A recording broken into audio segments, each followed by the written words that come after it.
우리에게 주시는 하나님 말씀은 구약성경 269쪽 신명기 6장, 신명기 5장 16절 말씀입니다.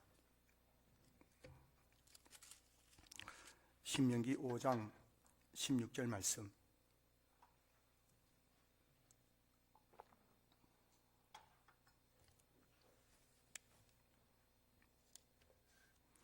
제가 말씀을 봉독하겠습니다. 신명기 5장 16절 말씀. 너는 내 하나님 여호와께서 명령한 대로 내 부모를 공경하라.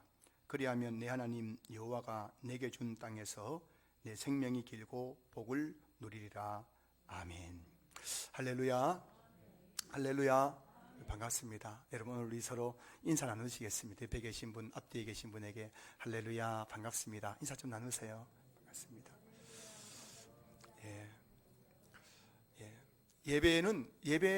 주일 예배 시간은 이게 지금 잔치집이 돼야 되지 장례식장이 되면 안 됩니다. 지금 분위기가 조금 좀 장례식장 쪽으로 가는 것 같은데, 오늘 이 장례식장 하나님이 죽으셨습니까? 여러분, 하나님 종은 오셨어요?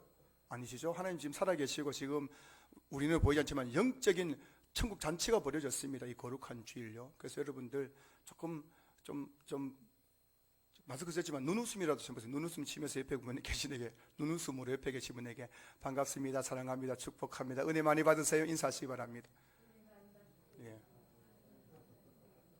그렇습니다. 하나님 살아계신 줄로 믿습니다.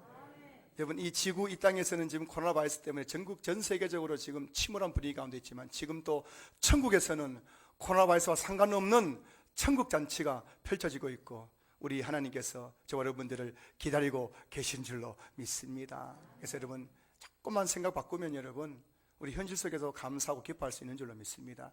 조금만 우리 생각의 관점을 이 땅에서 천국으로 옮겨보시면은 정말 이 땅은 살만한 곳이고, 코로나 바이러스 가운데 우리는 얼마든지 감사하고 기뻐할 수 있는 존재임을 믿습니다. 오늘 어버이 주일을 맞아서 오늘 이 신명기 5장 16절 말씀 가지고 하나님 말씀의 은혜 나눌 때에 여러분 정말 한번 잘 들어주시기 바랍니다. 좀 지루할 수 있겠지만 여러분들이 좀 경청해 주세요. 오늘 이 말씀이 굉장히 중요한 거예요. 우리 삶의 근본적인 것을 제가 오늘 말씀드릴 것이기 때문에 여러분들이 이 말씀을 잘 들어주시고, 졸음이 오신 분들은 이렇게 허벅지를 꼬집든지 팔을 꼬집든지 팔을 비틀든지 해가지고라도 잠을 깨고 오늘 잘 들어주시고 해주시면 여러분들 앞으로 신앙생활에, 여러분 가정에 많은 도움이 될 것이라고 감히 확신해서 말씀드리고 싶습니다. 창세기 1장 2장에 보면은 하나님께서 천지 창조에 대한 기사가 나오지요. 6일 동안 하나님께서 천지를 창조하시고 마지막에 사람을 창조하셨습니다. 사람을 지으신 다음에 하나님께서 에덴이란 곳에 동산을 하나 창설하시고, 거기에다가 온갖 아름답고 먹기 좋은 과일 나무를 다 심으셨는지 거기 두셨다라고 되어 있네. 두시고, 그리고 그 동산 가운데에 생명나무와 선악을 알게 한 나무를 딱 심어 놓으셨습니다. 그리고 그곳에 아담과 하와가 살게 하셨어요.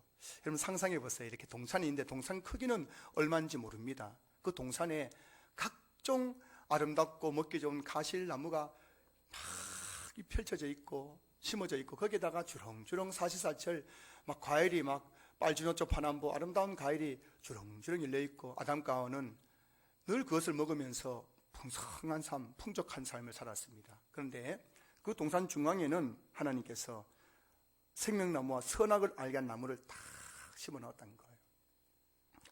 그리고 아담에게 이렇게 말씀하십니다. 창세기 2장 16절 17절 말씀 보시면은, 여호와 하나님이 그 사람에게 명하여 이르시되 동산 각종 나무의 열매는 내가 임의로 먹되 선악을 알게 하는 나무의 열매는 먹지 말라. 내가 먹는 날에는 반드시 죽으리라 하시니라. 그래서 하나님께서 다른 건 다 허용해 주셨는데 그 동산 중앙에 있는 선악을 알게 한 나무 열매를 먹지 말라. 그거 먹으면 죽는다 말씀하시고, 이제 아담과 하와가 그곳에서 마음껏 살게 하신 거예요.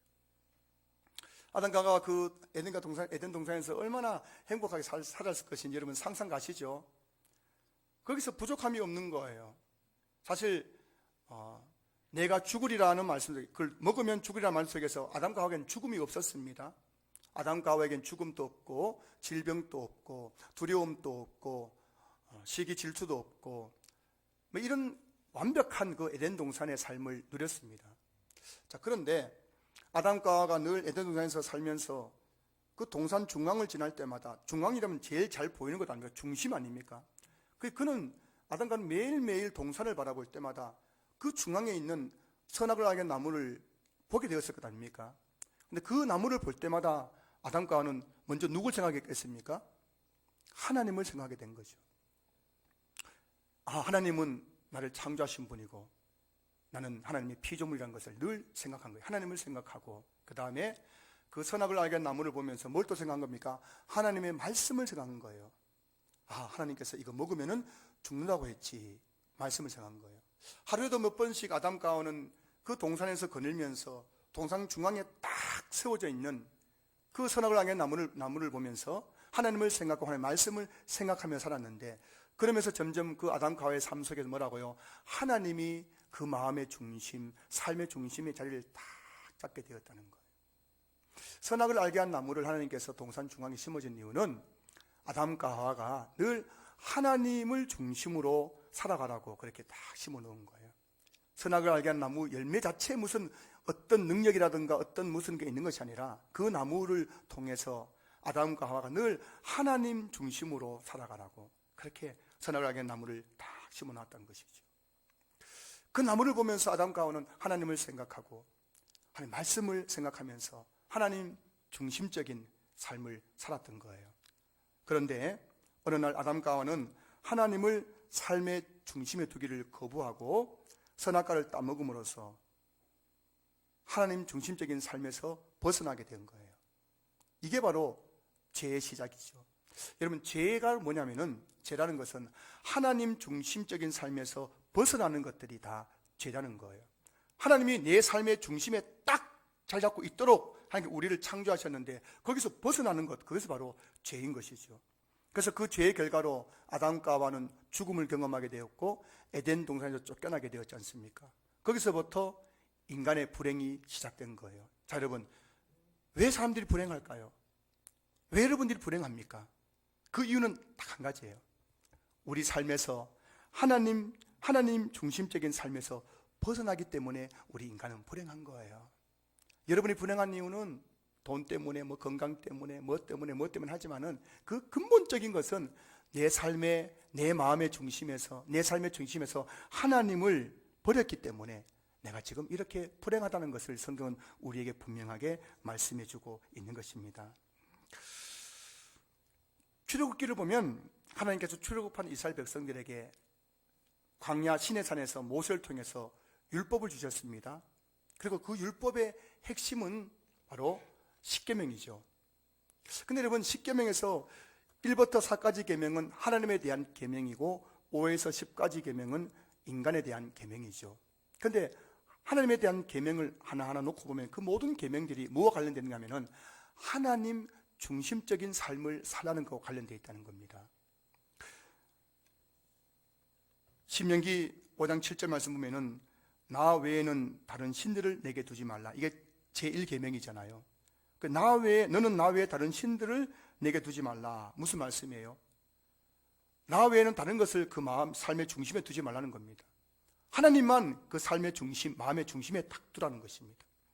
그리고 제2계명 신명기 5장 우리 8절 9절 말씀 보시면은 너를 위하여 새긴 우상을 만들지 말며 위로 하늘에 있는 것이나 아래로 땅에 있는 것이나 땅 및 물속에 있는 것에 어떤 형상도 만들지 말며 그것들에게 절하지 말며 그것들을 섬기지 말라. 그 눈에 보이는 형상으로서의 우상을 만들지 말라는 겁니다. 우상을 자꾸 만들고 그걸 자꾸 쳐다보면은 뭐라고요? 우상에게 마음이 빼앗기기 때문이에요. 그 너희들은 하나님을 너희들의 삶의 중심에 딱 모시고 살라는 겁니다. 근데 우상 보면 어떻게 합니까? 그 우상이 내 마음에 들어와주고 하나님을 다 그냥 몰아내고 내 마음에 우상이 자랐게 되기 때문인 거죠. 그래서 새긴 우상을 만들지 말라 말씀하셨고, 그리고 제4계명 보면은 신명기 5장 12절 말씀 보시면은 내 하나님 여호와가 내게 명령한 대로 안식일을 지켜 거룩하게 하라 되어 있어요. 안식일. 여러분, 그 안식일을 지킨다는 것은 바로 우리 시간의 중심에 하나님을 두라는 겁니다. 안식일 하는 일이 뭡니까? 하나님을 생각하고 하나님을 예배하는 것이 안식일의 정신이죠. 그 우리 시간의 중심에 뭘 두란 말입니까? 하나님을 두라는 것입니다. 그래서 제1에서 제4계명까지의 그 모든 계명은 하나같이 그 근본 정신이 뭐냐면 바로 에덴 동산에 선악을 알게 나무를 중앙에 두신 것처럼 하나님을 삶의 중심에 두라는 그런 계명적인 의미가 담겨져 있는 거예요. 그래서 하나님께서는 에덴 동산에서부터 신명기 주실 때, 신명기 말씀, 그 10계명을 주실 때까지, 출애굽 때까지 계속해서 하시는 말씀이 뭐냐면은 하나님을 뭐라고요? 삶의 중심에 두라는 겁니다. 하나님의 삶의 중심에 둘 때에 인간은 뭐라고요? 하나님께서 주시는 그 에덴 동산의 그 풍성한 삶을 누릴 수가 있다는 거예요. 오늘 본문 제5계명 또 이런 관점에서 한번 제가 살펴보려고 해요. 어버이 주일을 맞아서 오늘 어버이에 대한 부모에 관한 이 제5계명인 그 이제 신명기 5장 10절 말씀을 함께 살피는데, 이 말씀을 일단 1차적으로는 이 말씀의 의미를 살피고, 그리고 이 말씀의 그 근본적인 정신인 하나님 중심적인 삶에 대해서 연결해서 이 말씀을 잠시 보려고 합니다. 오늘 본문 신명기 5장 10절 말씀 보시면은 너는 내 하나님 여호와께서 내 명령한 대로 내 부모를 공경하라. 그리하면 내 하나님 여호와가 내게 준 땅에서 내 생명이 길고 복을 누리리라. 인간에 대한 첫 번째 계명을 내 부모를 공경하라는 말씀을 주셨어요. 그 이유는 두 가지입니다. 첫째는 부모는 하나님의 대리자이기 때문이에요. 루터는 이런 말을 합니다. 부모란 자녀에 대하여 하나님의 대리자라고 말했어요. 그리고 루터의 대교리 문답서의 서문에는 이런 말이 나옵니다. 부모들은 부모의 직분이 자녀들을 단지 육적으로 먹이고 키우는 것뿐만 아니라 그들로 하여금 하나님께 영광을 돌리도록 교육하는 것에 있다는 사실을 깨닫고 그들의 직분을 신실하게 감당해야 할 것이다 라고 말씀하고 있어요. 그 루터가 말하는 것은 부모라는 게 뭐냐면 부모를 공경해야 되는 이유는 부모는 뭐라고요? 하나님의 대리자이기 때문입니다. 그런 점에서 이제 부모를 공경한다는 것은 곧 누구를 공경하는 것이에요? 하나님을 공경하는 것이거든요. 가정에서 부모를 공경하는 것은 단지 내 육신의 부모를 공경한다는 의미를 넘어서서 하나님의 대리자인 그 부모를 공경하는 것은 곧 하나님을 공경하는 거예요. 그래서 부모를 공경할 줄 아는 사람이 하나님을 공경할 수 있는 것이고, 부모를 공경할 줄 모르는 사람은 절대 하나님을 공경할 수 있을까 없을까요? 없다는 거예요. 눈에 보이는 하나님의 대리자인 부모도 공경할 줄 모르는 사람이 여러분 정말 눈에 보이지 않는 하나님을 공경할 수 있을까 없을까요? 없다는 거예요. 흉내 낼 수 있겠지요. 저는 여러분들의 이 예배가 흉내가 아니길 바랍니다. 가식이 아니길 바랍니다. 여러분이 정말 하나님을 공경하는 마음으로 예배 드릴 수 있기를 주님을 축복합니다. 근데 여러분, 오늘 이것이 이제 가정의 달 맞아서 부모와 관련시키면 여러분들이 가정에서 부모를 대하는 태도가 오늘 이 예배 가운데 하나님을 대하는 태도라는 거예요. 저는 사역을 하면서 불효자 중에서 믿음 좋은 성도 못 봤고요. 효자 중에서 정말 대충 신앙생활하는 분을 못 봤습니다. 정말 우리가 성경적인 원리를 따라가서 가정에서 부모를 육신의 부모가 아니라 하나님의 대리자로 바라보면서 공경하는 사람은 교회에서도 예배 드릴 때나 주님을 섬길 때 정말 하나님을 공경하는 마음으로 섬기게 되어 있다는 거예요. 인간에 대한 첫 번째 계명으로 내 부모를 공경하라고 말씀하신 두 번째 이유는 인간관계의 시작은 부모와의 관계에서 시작되기 때문이에요. 우리가 이 땅에 태어나서 첫 번째 누구하고 관계를 맺습니까? 부모하고 관계를 맺는 거예요. 그 부모하고 관계 속에서 이 부모와의 관계가 원만하고 정말 좋은 어떤 관계를 맺은 사람들은 학교에 가고 세상에 나가서도 다른 사람과 관계를 뭐라고요? 원만하게 잘할 수 있는 거예요. 그리고 왜 우리 아이들은 아이들 사교성이 없느냐? 왜 우리 아이들은 학교에 가서 이런저런 정말 관계 어려움, 왕따를 당하고 어려움을 겪느냐? 그 이유가 뭐냐면은 가정에서 시작된 거예요. 부모와의 어떤 관계가 원만하고 바르지 않으면은 절대 그 아이는 사람들과 관계를 잘할 수가 없다는 거예요. 자녀의 성품은 부모로부터 만들어진다는 것입니다. 부모와의 관계가 대인관계를 결정하는 거예요. 흉악한 범죄를 저지르는 사람들 있지 않습니까? 어떻게 인간이 저런 죄를 저지를까 싶잖아요. 근데 그런 사람들을 한번 연구해 보면은 그 가장 근본적인 원인은 가정에 있습니다. 부모님과 관계가 원만하지 못한 거예요. 바른 관계를 맺지 못한 겁니다. 그런 사람들이 자라서 어떻게 하라고요? 인간관계가 원만하지 못하기 때문에 흉악한 죄를 저지르게 되는 거예요. 부모와 관계가 잘못되면 그 다음에 살인하지 말라, 살인하게 되고요. 간음하지 말라, 간음하게 되고, 도둑질하지 말라, 도둑질하게 되고, 이웃에 대해서 거짓 증거하게 되고, 이웃의 것을 탐내게 되는 것이에요. 이 모든 관계의 출발점이 부모와의 관계가 시작되는 겁니다. 그래서 부모를 공경한다는 것은 그만큼 중요한 것이라는 것이에요. 부모 공경은 위로 하나님과의 관계, 옆으로 대인과의 관계의 출발점이기 때문에 부모 공경이 그만큼 중요한 것입니다. 그래서 부모를 공경하는 자에게는 두 가지 약속이 주어져 있는데, 오늘 본문에 보시면은 내 부모를 공경하라. 그러면 내 하나님 여호와께서 내게 준 땅에서 내가 생명이 길고 복을 누리리라. 부모를 공경하는 자에게 주시는 첫 번째 약속이 뭐라고요? 내 생명이 길리라는 약속이에요. 이게 하나님의 말씀인 줄 믿으시기 바랍니다. 생명이 길다는 것은 뭐 어렵게 해석할 필요 없어요. 생명이 길다는 것은 우리가 오래 산다는 것, 장수한다는 것인데, 하나님께서 우리에게 약속하신 게 뭐냐면은 내 부모를 공경하라. 그러면 하나님께서 내게 주신 땅에서 내 생명이 길리라. 여러분, 오래 살고 싶으세요? 빨리 죽고 싶으세요? 여러분, 이런 이야기 있더라고요. 부모님들이 그 세계 3대 거짓말 중 하나가 뭐라고요? 부모님들이 내가 빨리 죽어야 되는데 빨리 죽어, 이 3대 거짓말이라고 하던데, 우리 마음은 다 똑같아요. 좀 더 오래 건강하게 오래 살고 싶은 마음이 있습니다. 그래서 어떻게 합니까? 뭐 웰빙 해가지고 운동도 하고 또 몸에 좋은 음식도 먹고 뭐 건강 검진도 하고 또 비타민도 먹고 이러잖아요. 근데 중요한 것은 생명의 주인이 누굽니까? 하나님이시잖아요, 그죠? 그러면 내 생명이 길리라. 우리의 생명을 길게 하고 짧게 하는 건 누구에 달려있단 말이에요? 하나님께 있다는 겁니다. 여러분, 아무리 건강검진해가지고 내 몸이 완벽하다 하더라도 건강검진 마치고 나와서 교통사고 나면 어떻게 돼요? 죽는 거예요. 여러분이 단순히 건강관리 잘한다고 여러분 오래 사는 거 아니라는 걸 아셔야 됩니다. 생명의 주인 하나님이기 때문에 내 생명이 길리라는 것은 건강, 질병, 사건, 사고 모두부터 보호받아야 내 생명이 길 수 있는 거예요. 여러분들, 근데 이 내 생명이 길리라는 이 약속은 누구에 주신 거라고요? 내 부모를 공경하라. 그리하면, 저는 우리 신앙교회 모든 성도님들이 살아계신 부모님을 공경함으로 말미암아 내 생명이 길이라는 이 약속을 누리는 삶을 살 수 있기를 주님으로 축복합니다. 제가 이번 주간에 우리 교회의 성도님들, 부모님들 현황을 조사했어요. 제가 이미 신방한 노트를 보니까요. 우리 교회 지금 80세 이상 되시는, 여기 성도님들 말고요, 성도님들 부모님 중에서 80세 이상 되시는 분들이 20분 넘습니다. 지금 내 연세가 70인데도 부모님 살아계신 분이 굉장히 많아요. 우리 성도들 중에요. 그래서 요즘은 이렇게 노년에 계신 부모님들을 공경하는 것이 곧 내가 생명의 길이라는 이 복을 누리는 비결이라는 것을 여러분 믿을 수 있기를 소망합니다. 두 번째, 여러분, 부모를 공경하는 자에게 주신 두 번째 약속은 복을 누리리라라는 약속이에요. 복을 누리리라. 성경에는 복에 대해서 많은 말씀을 하고 있지 않습니까? 복의 근원이 누굽니까? 하나님이시죠. 여러분들이 아무리 노력해도 하나님의 복을 빼앗을 수 있어 없어요? 없다는 겁니다.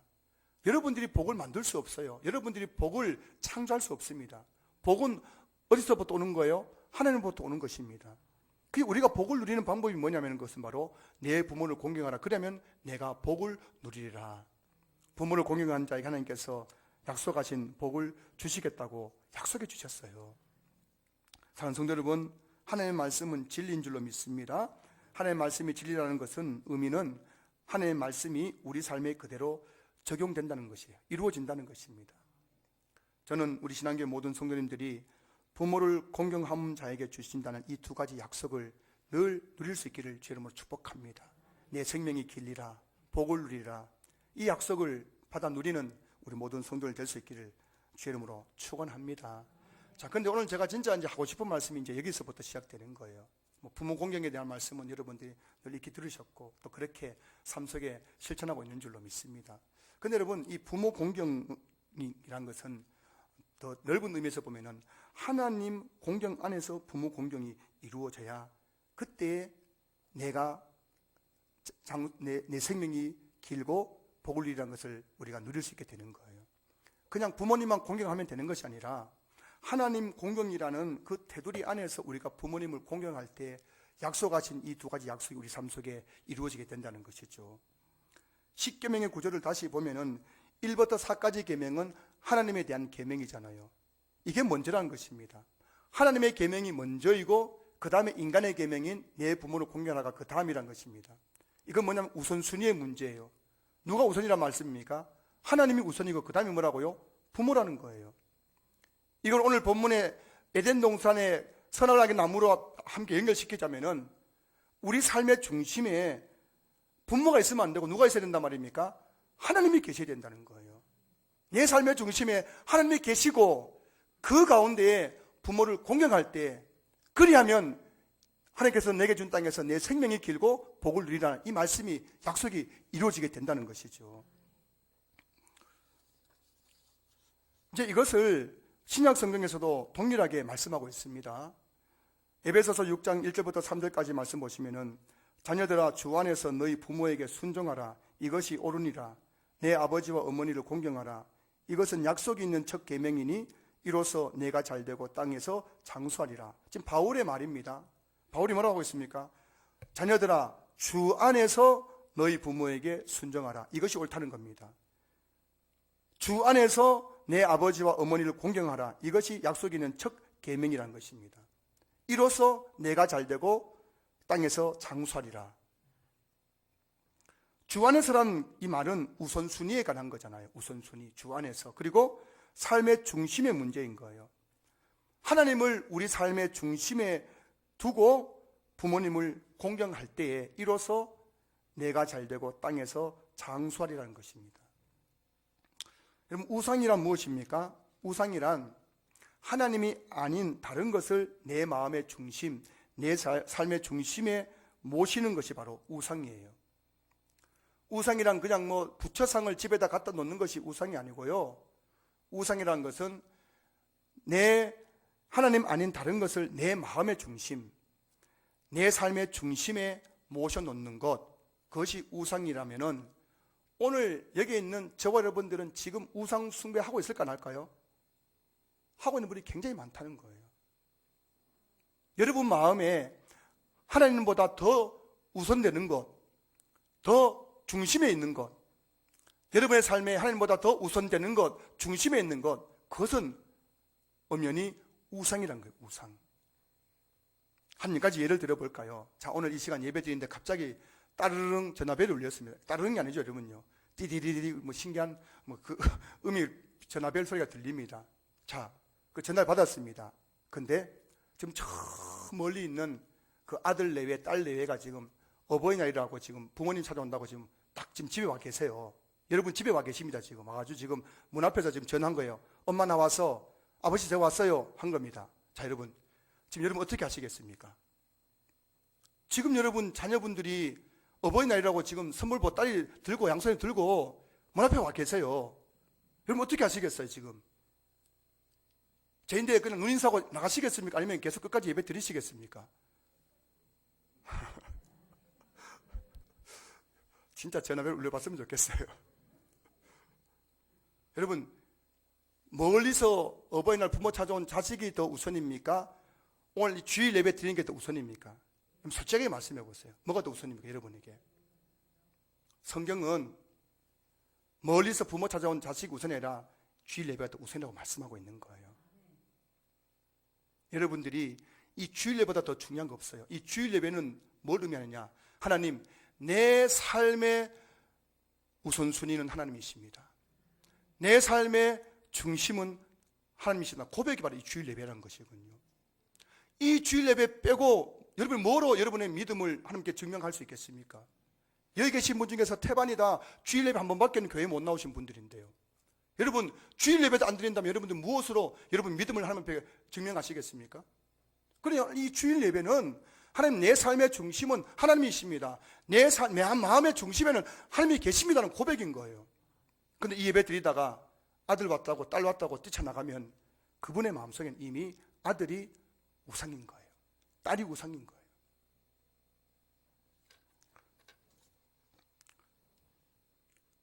어떤 분은 물질이 우상이 되어 있습니다.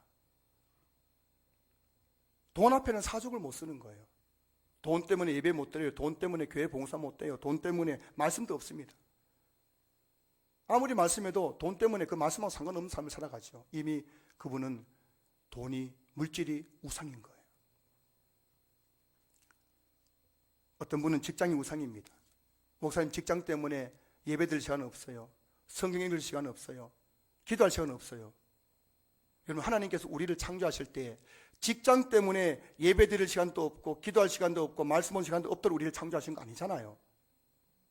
하나님 우리를 창조한 목적은 하나님을 예배라고 창조하신 거군요. 근데 내 직장 때문에 예배드릴 시간도 없고 기도할 시간도 없고 말씀할 시간도 없다면 그 사람은 이미 그 직장이 하나님보다 더 높아져 있고 그 우상이라는 것입니다. 어떤 분은 자녀가 우상이지요. 자녀라면 꼼짝도 못해요. 자식. 자녀라면 교회도 뭐고 예배도 뭐고 없어요. 하나님 중심으로 살아야 할 내 삶이 자녀 중심으로 움직이는 분들이 분명히 있습니다. 교회 안에는요. 이미 자녀가 우상인 거예요.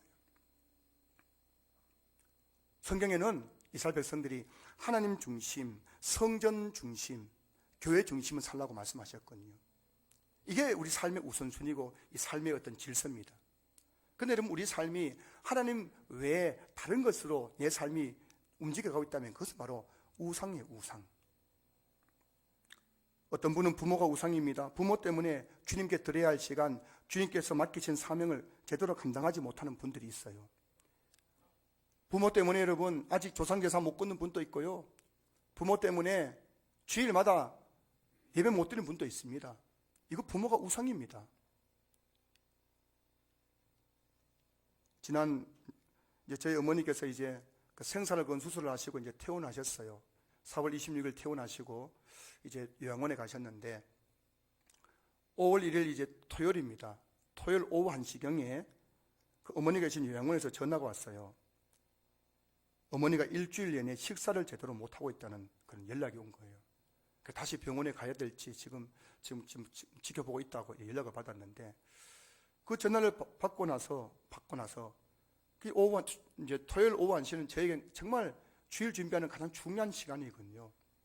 주중에 또 제가 이래저래 바쁘다 보니까는 주일 설교라든가 주일 준비를 제가 토요일 날 이제 몰아서 하는 경우가 많기 때문에 오후 1시면은 정말 저에게는 피크 타임이에요.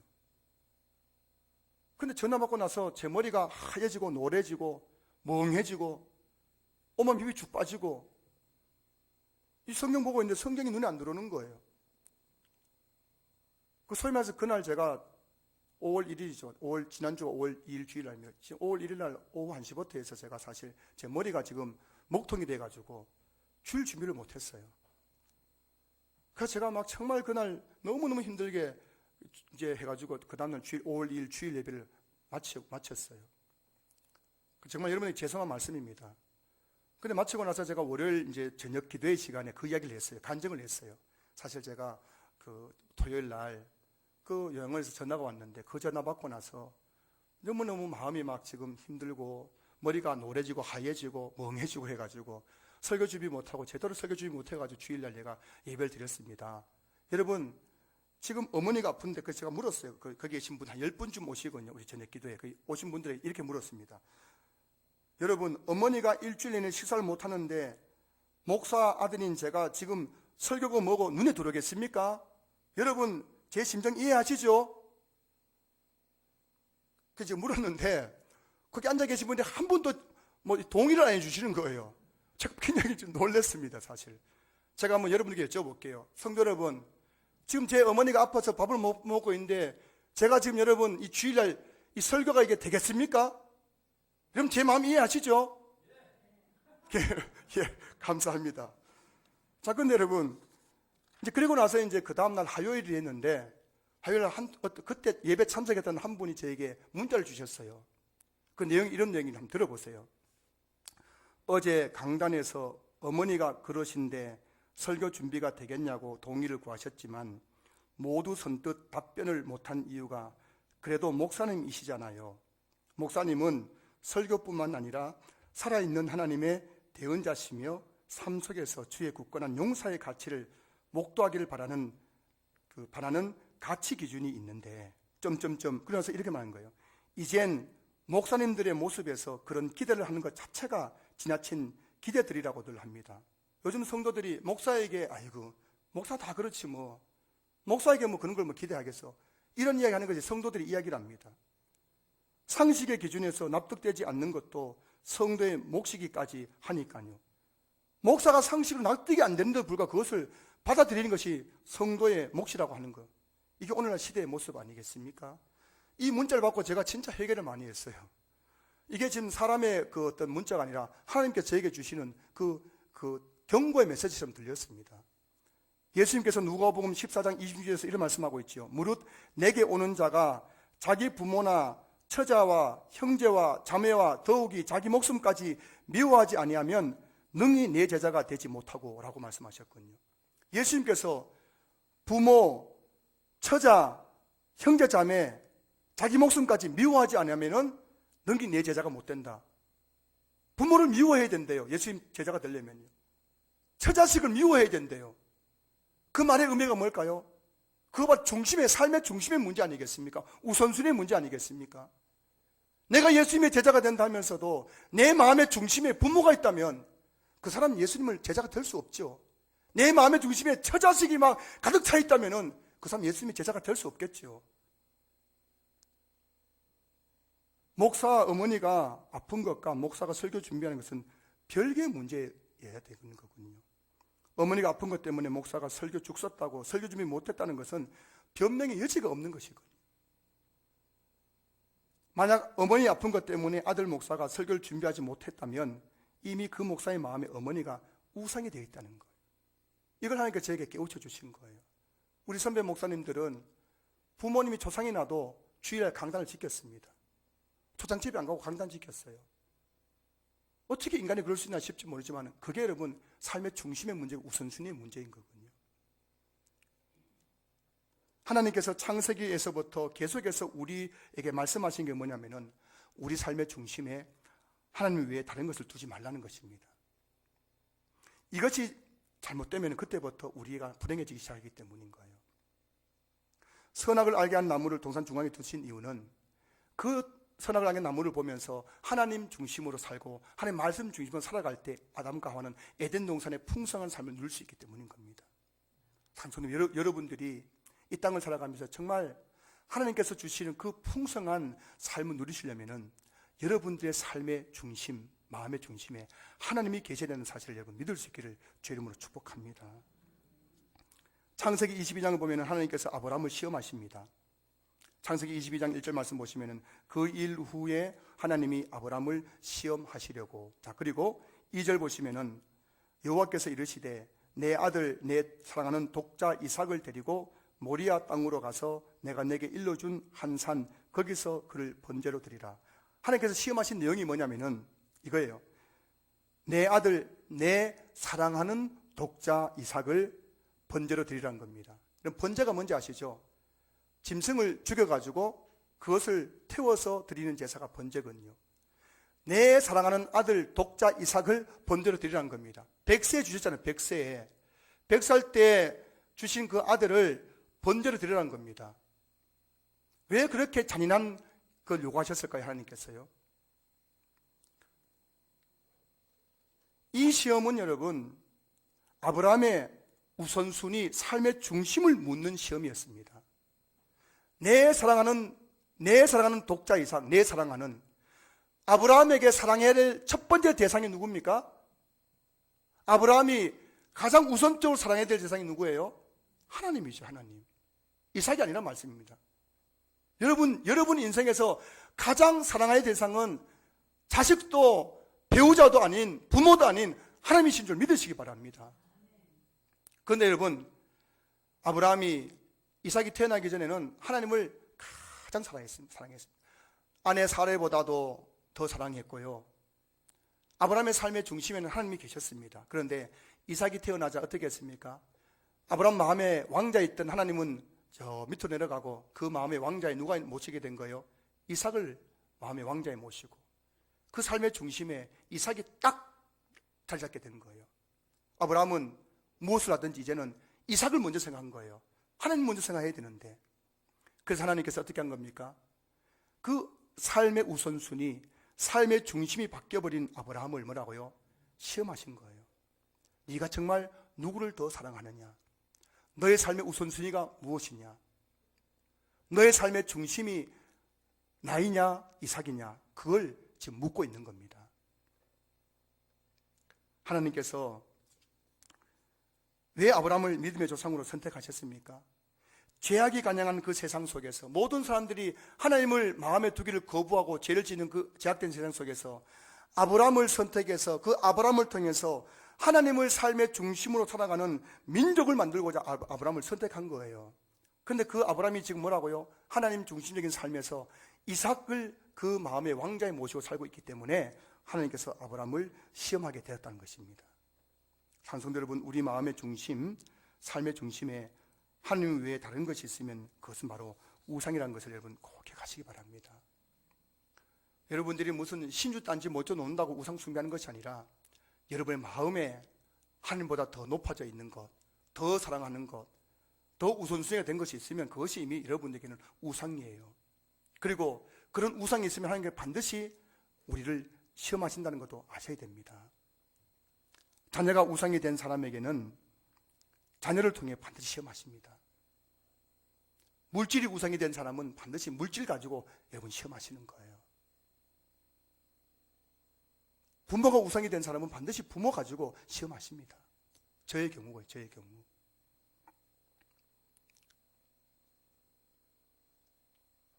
자녀에게 문제가 생길 때, 물질의 문제가 생길 때, 건강의 문제가 생길 때, 직장의 문제, 사업의 문제가 생길 때, 여러분 제일 먼저 우리가 뭘 점검해야 하냐면은 하나님과 관계를 점검하셔야 됩니다.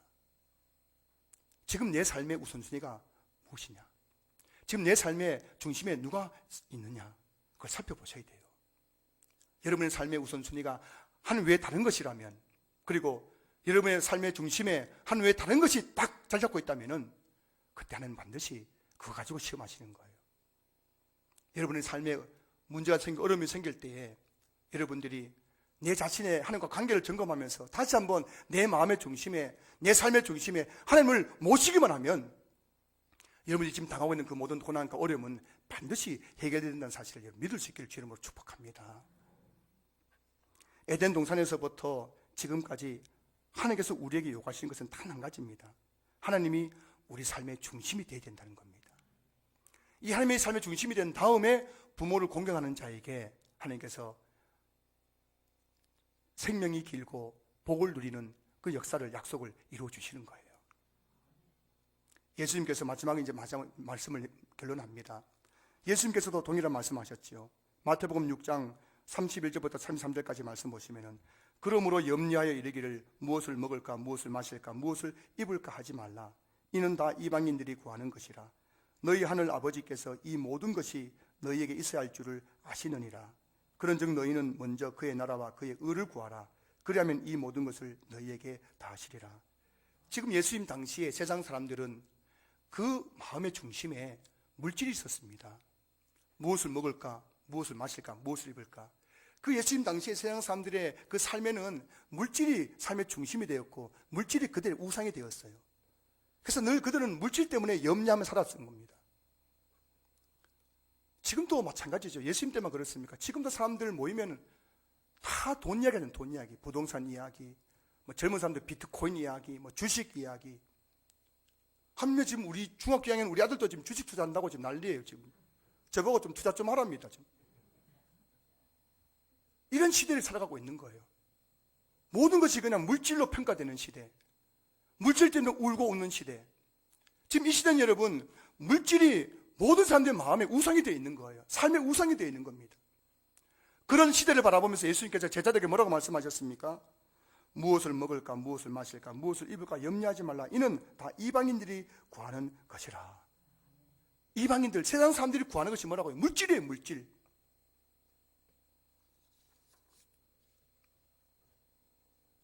물질이 삶의 중심이 된 세상 사람들이 구하는 것이라는 것입니다. 그런즉 너희는 무슨 말씀이에요? 하나님 나라 백성은 그렇지 않다는 겁니다. 저와 여러분은 그래서 안 된다는 거예요. 세상 사람들이 다 그냥 물질이 삶의 우상이 되어 살아가고 있고 그것 때문에 웃고 울고 염려하고 살아가지만 너희들은 그렇지 않다는 겁니다. 하나님 백성은 어떻게 해야 됩니까? 먼저 그의 나라와 그의 의를 구하라. 하나님 백성들의 우선순위는 하나님이란 겁니다.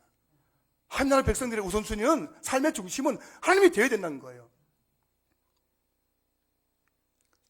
저와 여러분의 삶의 중심은 돈, 건강, 자녀, 성공, 물질 이런 것이 아니에요. 하나님이 되어야 된다는 겁니다. 하나님이 우리 삶의 중심이 될 때 이 모든 것을 너에게 다해 줄 것이라고 약속하고 계신 거예요. 사랑하는 성도 여러분, 5월 가정의 달을 맞아서 오늘은 가정의 우선순위라는 제목으로 제가 말씀을 전했습니다. 여러분 가정에 지금 많은 일이 일어날 것입니다. 자녀들의 문제, 경제적인 문제, 또 부부간의 문제, 또 부모님의 문제, 건강의 문제, 이 모든 일이 나오고 있지만 여러분 아셔야 됩니다. 그 모든 일의 가장 근본적인 것은 뭐냐면은 내가 지금 내 삶의 중심에 누가 서 있냐는 것이죠. 내 마음의 지금 중심에 누가 계시냐는 겁니다. 이걸 지금 오늘 우리에게 물으시는 거예요. 5월 가정의 달입니다. 여러분의 가정의 주인은 누구십니까? 여러분의 가정의 우선순위는 누구십니까? 여러분의 가정의 중심은 누구입니까? 하나님께서 여러분 가정의 중심이 되고 여러분 마음의 중심이 될 때 다른 모든 문제는 하나님께서 다하여 이루어 주신다는 사실을 믿을 수 있기를 소망합니다. 그래서 5월 가정의 달에 부모 공경도 중요하고 자녀들을 사랑하고 축복하는 것도 중요하지만 무엇보다 이 5월 가정의 달에 우리 가정에 하나님을 가정의 중심으로 모시는 은혜가 우리 모든 성도들 가정에 있을 수 있기를 주의 이름으로 축복합니다.